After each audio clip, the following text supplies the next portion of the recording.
Did you notice Anxiety saying this in the newest clip? I am just such a huge fan of yours, and now here I am meeting you face to face. Okay, how can I help? So I guess that means Anxiety existed in a hidden corner of Riley's head from the very beginning. I think that goes true with the other new emotions as well. That's when I really noticed the console in the previous movies and noticed there were a few orange buttons. Although now major repairs have been made and the console is mostly orange. This signifies how Anxiety is going to take over every other emotion and hold the control to every situation in Riley's life, and possibly being a villain to this one. Yep, it doesn't look very good for Riley's future in this movie. She's for sure going to be a mess with Miss Anxiety in control. You just aren't what she needs anymore. How dare you, madam! Riley has a boyfriend in the new Inside Out 2 movie, so I noticed this one scene, paused, and really looked closely, and that's when I found it. Riley is hanging out with a black/green shirt guy. She looks like she's going to go somewhere with him. So did Jordan get dumped? Since Riley is going to change her school, it's plausible that they didn't want to continue with a long-distance relationship. I mean, this is if the date went well. So did he get friend-zoned or even harder, dumped? Anyway, she would want to date new guys in the new place. But you know what? I felt this guy actually looks like Jordan himself. So did he move to the same school as her? Wow, can't wait to find this out. You gotta check out these cool facts about Anxiety from Inside Out 2. Unlike the other new emotions, Anxiety stands out because her name is the only one that doesn't start with an E. And get this, when she casually mentioned we while meeting the original emotions, it suggests that she and maybe the other new emotions already existed within Riley's mind since the first movie. Oh, and one more thing, Anxiety taking control of headquarters and pushing down the old emotions is kinda like what Joy did in the first movie when she tried to suppress and control sadness into a closed boundary. Oh my gosh, Mom, just go away!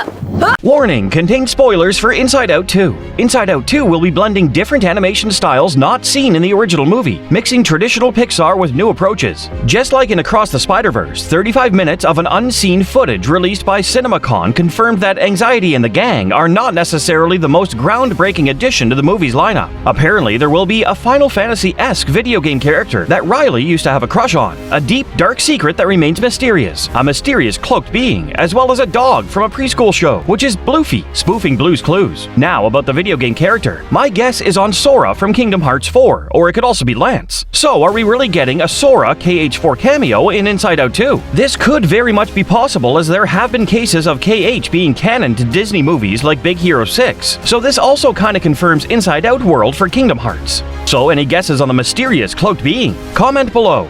Yeah! Inside Out 2 introduces us to a new emotion called sarcasm, a big gap where words can sound sarcastic if they're yelled across. Boy, are we so lucky we ran into you guys! Boy, are we so lucky we ran into you guys! We can see this concept can lead to a lot of funny situations, but it's got a deeper meaning too. The sarcasm represents how communication can get all mixed up during the tough teenage years. Sometimes teenagers might say something innocent that ends up sounding rude or sarcastic because of all those hormones and worries. Also, when parents try to connect with their kids, they respond with a bit of attitude, which leads to misunderstandings between them, even though they love each other. So what does this sarcasm mean for Riley's story? Well, it's a big sign that she and her parents are going to have some big conflicts in the sequel. The trailer suggests there will be some classic parent-teen drama, and we even get a glimpse into Riley's mom's mind as she tries to understand her daughter's changing behavior. Dealing with this tricky period will be a big part of Riley's story. Ultimately, solving the tension will require clearer communication, bridging the gap over the deep chasm.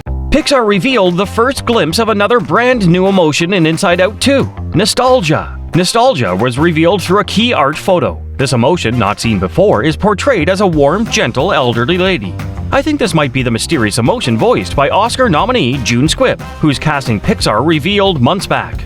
The photo was shared by Pixar Post on X or Twitter. Alongside this exciting reveal, Inside Out 2 will have its own art book, providing fans with a behind-the-scenes look at the movie's creation.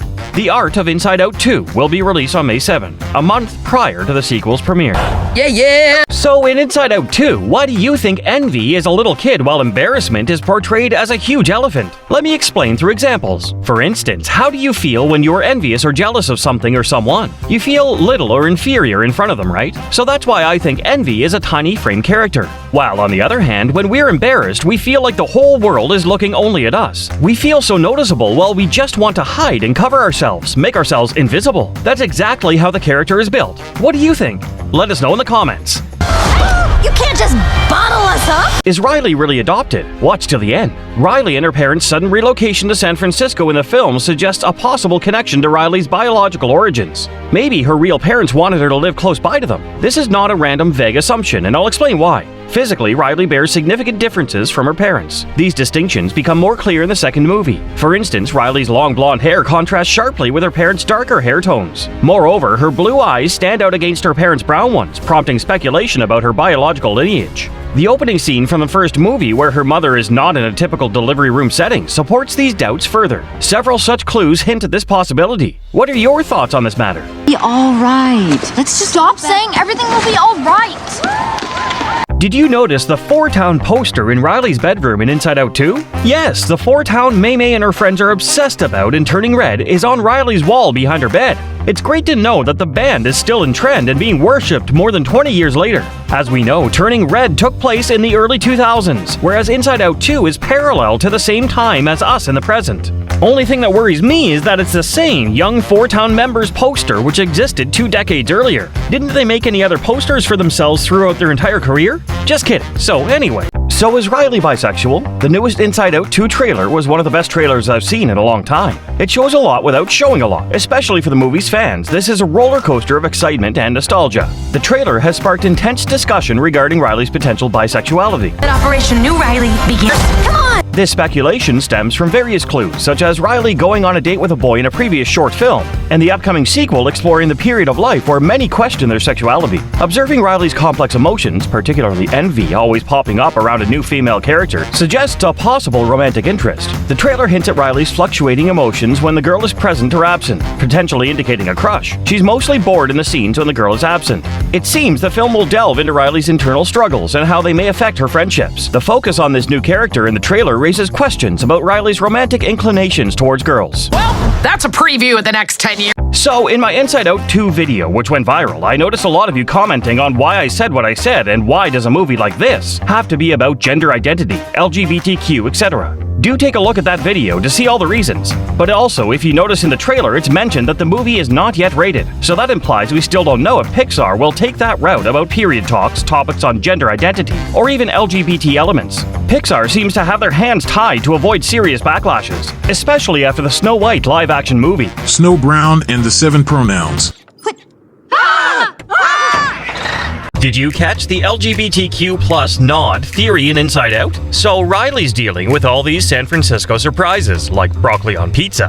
Yikes. And Anger spots a seriously hairy guy and calls him a bear. Now, few theorists believe that this is an LGBTQ reference. In San Fran's lively gay community, a bear means a big, hairy guy. Most kiddos and even adults probably missed that sneaky reference. But let's be real. Was this theory a stretch?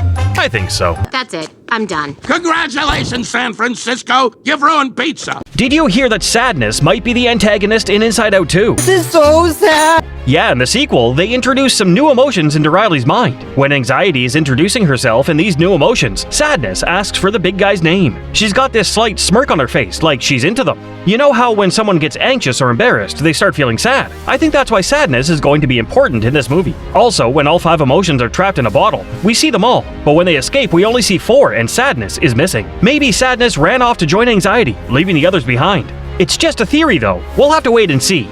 Yeah, sounds good. Check out this interesting theory. What if Riley's dad from Inside Out is actually Andy's dad from Toy Story? Let me break it down for you. We see Andy's family moving in Toy Story, possibly because his parents are getting divorced. Just like in Inside Out, where Riley's family is also moving to San Francisco. Now, here's where it gets intriguing. In Toy Story 3, when Andy goes off to college, he kinda looks like Riley's dad, just without the mustache. Also, we see the Pixar ball in Riley's memories in Inside Out, which is a reference from Toy Story and also the Pizza Planet truck. So the theory goes like this. Andy's mom finds out about an affair between Riley's mom and Andy's dad. She's already pregnant with Molly, Andy's sister, and finds out Riley's mom is pregnant too, leading to the divorce. Age-wise, Riley and Molly are only a year apart. After the divorce, Andy's mom gets custody of both kids and a big alimony, while Andy's dad leaves to be with Riley's mom, raising Riley until they move to a new city to lead a better quality life. What do you think?